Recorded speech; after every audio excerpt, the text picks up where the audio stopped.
All right, homies, I've got some information here if you're taking delivery of a GWeike machine and you are getting like the 1.5 or below.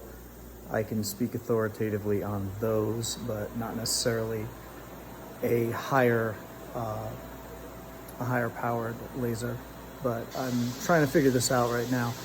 I'm putting together an informational list of all the stuff you'll need to get your machine hooked up so that you can actually prepare for it without going completely overboard like I believe I did. So I'm just going to run you through this here and I'm going to show you the flow. I've discovered some things about the machines that make absolutely no sense whatsoever. So let's go dig in. Okay, so just to show you soup to nuts what I needed to do, okay? That was my old 100 amp panel. That is now a junction box. I put in the 200 amp panel here. I'm running everything on a 125 amp breaker because I could not get my hands on a 150 last week. I didn't want to wait to ship one in. So I'm just running off the 125 right now. I will get one eventually. I had to run number 2 cable from the box, number 2 cable all the way over to my Phase Perfect. So running over here to the Phase Perfect. Sorry, the shop is an absolute mess. You will see that I have my 240-ish. Might need to dial that in to get it perfect. I cannot exceed 12 amps no matter what I do. Running this table full out, rapids, everything, cannot pull more than 12 amps from the Phase Perfect. Unless this is horribly miscalibrated, 12 amps is what I'm pulling. The exhaust fan and the chiller both run on single phase 220. As does the laser. Now I was told the laser source was going to be a 3-phase and I was going to pay more if I got a single phase. Well, it came single phase and I'm not sure, but I'm almost positive that all of the 1.5s are single phase. Talking to IPG. So I could run that on single phase as well. So at this point, the only thing I'm running 3-phase for is to run the servo controllers and stuff like that. Okay, so we're coming out of here, 220 3-phase, into the step-up transformer. Now this is turning the 220 to 380, okay?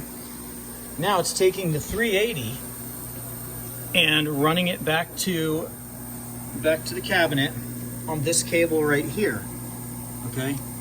Not massive cable. It's actually rather small. So I'm running 380 directly out of the step-up transformer to a step-down transformer, which is turning 380 back to 220.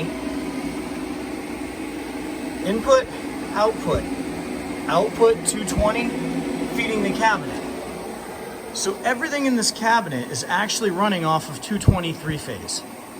So I have absolutely no idea why they shipped me a 600-pound step-up transformer and a probably 250-pound step-down transformer when eliminating this and that and just going straight from the Phase Perfect to here accomplishes the exact same thing.